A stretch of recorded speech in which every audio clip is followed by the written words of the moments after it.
The Staley-Taylor Plan was a special war strategy designed to create a dominant position for the South Vietnamese military and end the war in 1965, while minimizing American involvement to financial support and providing military advisors.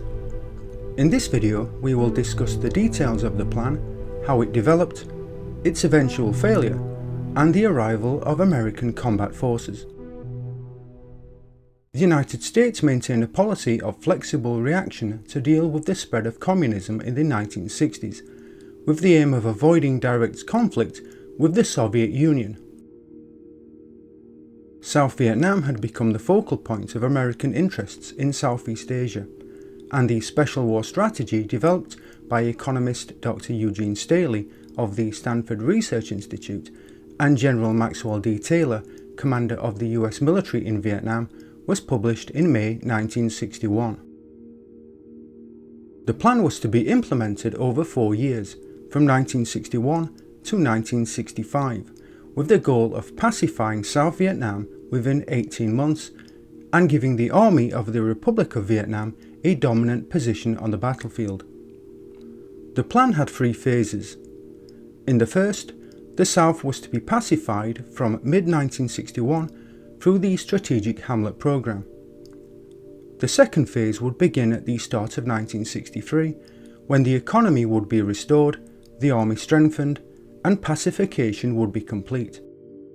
And in the third, implemented until the end of 1965, the economy would be developed and the South would be stabilised, ending the war. Phase 1 was decisive, and its 2 strategic measures were a rapid increase in the combatability of the ARVN, supplied with American weapons and equipment, and supported by American advisors, and the implementation of the Strategic Hamlet Policy, which was both a basic goal and a long-term strategic measure.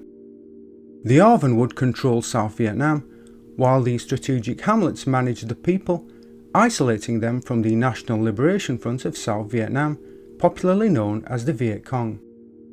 Taylor and Walt Whitman Rostow of the US Department of Defense were sent to South Vietnam on October 18, 1961, leading a delegation of experts to study and reassess the situation. The delegation proposed 3 options. Use 3 US divisions to defeat the Viet Cong. Establish a limited and symbolic American combat presence to raise falling morale in South Vietnam, and to create favourable conditions for reinforcement if required. Or increase aid, weapons, equipment, and training for the South's armed forces, improving combat power. The report was sent on November 3rd with a series of urgent measures recommended.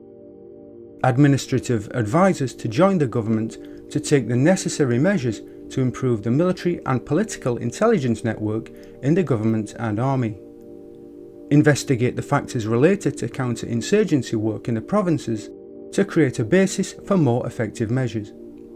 Increase aid, weapons, equipment and training for security and militia forces, freeing regular units to increase offensive and mobile operations. Provide advisors, operators and facilities to assist in monitoring and controlling the seas and inland waterways. Reorganize and increase the US military aid advisory mission. Create a US military presence of 6,000 to 8,000 troops in South Vietnam, which could support ARVN military operations and, when necessary, engage in offensive operations. This task force could also be used if the Pacific Commander-in-Chief or CETO emergency plans were executed, and increase aid to properly support the expanded counter-insurgency program. The delegation also proposed a limited participation program of the US in the military effort. Senior advisors to participate in government agencies and key ministries. A joint military inspection committee from central government down to the military zones and provinces. A substantial increase in US training personnel at all levels in all military, administrative, economic, cultural and social fields. The deployment to South Vietnam of engineering, logistics and helicopter units within the framework of US Special Forces previously proposed. The addition of US Special Forces teams to ARVN Special Forces in order to strengthen the border area, and increased covert operations in North Vietnam and Laos. The delegation added that a change in the mental and organisational status of the Military Aid Advisory Mission in South Vietnam was required, transforming it from an advisory organisation into something like an operational command post in a war zone. In addition, the delegation concluded the US must become a limited participant in the war without waging the war on its own. The South Vietnamese military developed rapidly under the plan.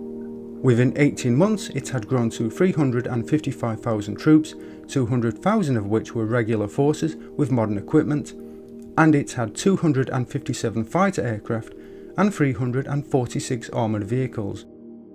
2,630 US advisors were working at the company level and above.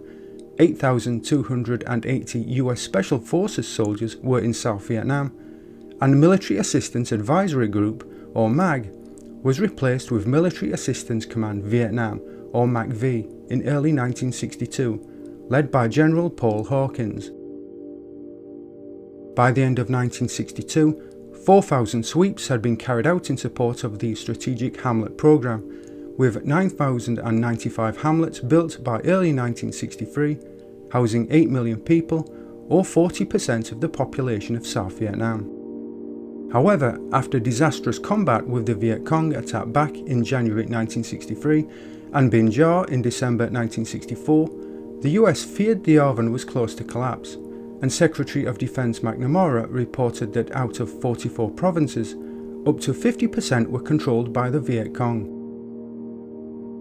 At the start of 1965, risk of failure of the Special War Strategy put the US in a difficult position both in Vietnam and domestically, and a series of new strategic decisions was proposed.